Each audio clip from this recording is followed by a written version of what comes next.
একেবারে তোলপাড় করা খবর, মামলা কোথায় যায় সেটাই কিন্তু দেখার। এর চেয়ে মৃত্যু ভালো, পদত্যাগ করব সোজা বলে দিলেন রাজ্যের মুখ্যমন্ত্রী মমতা বন্দ্যোপাধ্যায়।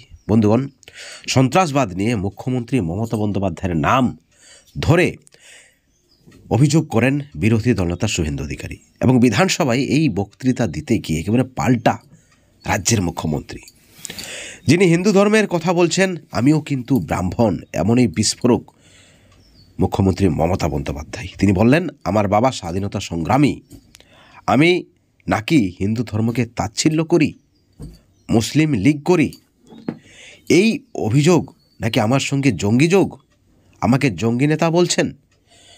এবং এই বিষয়ে বিরোধী দলনেতা শুভেন্দু অধিকারীকে কটাক্ষ করে রাজ্যের মুখ্যমন্ত্রী পরিষ্কার জানিয়ে দিয়েছেন তিনি কড়া অ্যাকশন নেবেন, প্রধানমন্ত্রীকে চিঠি দেবেন। না জানেই বলে দেওয়া হচ্ছে আমি টেররিস্ট, এর চেয়ে মৃত্যু ভালো, আমি আছি বলে বাংলা এখনও বাংলাদেশ হয়ে যায়নি, এবং দেশের স্বার্থে আমরা কখনো কিছু বলি না, তাই বাংলা ভালো থাকে।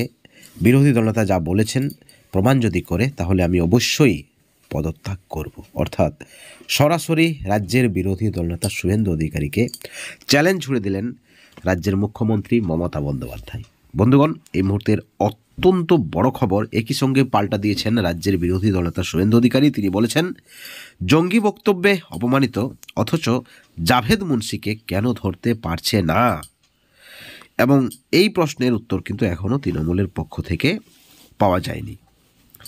তিনি যে দাবি করেছেন বিরোধী দলনেতা শুভেন্দু অধিকারী, তিনি বলেছেন যে আমার যে অভিযোগ, সেই অভিযোগ রাজ্যের পুলিশ মন্ত্রীর বিরুদ্ধে, মুখ্যমন্ত্রীর বিরুদ্ধে, শাসক দলের চিফ আপনি, তাই আপনার বিরুদ্ধে, এবং এখান থেকেই কিছুটা দূরে নাকি ক্যানিংয়ে জাভেদ মুন্সি 2 কিলোমিটার দূর থেকে কিছু উড়িয়ে দিতে পারে, তাকে আপনার পুলিশ কেন ধরতে পারছে না, কেন কাশ্মীর পুলিশ এসে তাকে ধরে?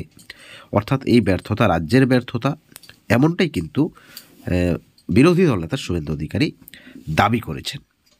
তিনি পরিষ্কার জানিয়েছেন মুখ্যমন্ত্রীর বিরুদ্ধে তার ব্যক্তিগত কোনো রাগ নেই, এবং সেই বিষয়টা তিনি স্পষ্ট করে দিয়েছেন। তিনি প্রধানমন্ত্রীকে চিঠি লিখতেই পারেন, যেহেতু তিনি শাসক দলের প্রধান, রাজ্যের মুখ্যমন্ত্রী, এবং সেই পরিপ্রেক্ষিতেই তিনি বেশ কিছু ক্ষেত্রে পদক্ষেপ নিতে ব্যর্থ, এবং সেই কারণেই সরব হচ্ছেন বিরোধীরা, তাই স্পষ্ট করে দিয়েছেন বিরোধী দলনেতা শুভেন্দু অধিকারী। একই সঙ্গে তিনি জানিয়েছেন, জাভেদ মুন্সিকে রাজ্যের পুলিশ ধরতে কেন ব্যর্থ, তাতে নাকি শাসক দলের অস্বস্তি আরও বেড়ে যাবে, যেমনটা মনে করছে রাজনৈতিক মহল। একেবারে বিধানসভায় সরগরম, আপনারা সকলে জানেন শুভেন্দু অধিকারী সাসপেন্ডেড। কিন্তু প্রশ্ন হচ্ছে, যতই 2026-এর বিধানসভা নির্বাচন সামনে আসবে, ততই কি বিরোধী দলগুলির সঙ্গে শাসক দলের যে সংঘাত, যে শত্রুতা, রাজনৈতিক শত্রুতা, তা কি চরমে পৌঁছাবে? তার কিন্তু ইতিমধ্যেই স্পষ্ট আভাস বা ইঙ্গিত পেয়ে গেছেন রাজনৈতিক মহল।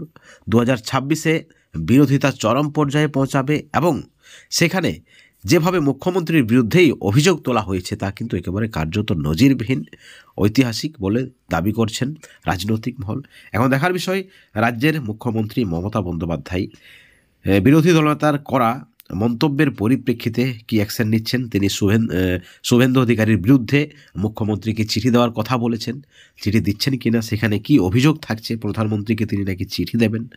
প্রত্যেকটা বিষয়ের দিকে আমাদের নজর রয়েছে, প্রত্যেকটা আপডেট আপনারা এই চ্যানেলে পাবেন, এবং এই ভিডিওর পরিপ্রেক্ষিতে অবশ্যই আপনারা আপনাদের সুচিন্তিত মতামত চ্যানেলের কমেন্ট সেকশনে কমেন্ট করে জানাবেন। সকলে ভালো থাকবেন, সুস্থ থাকবেন। Thank you so much.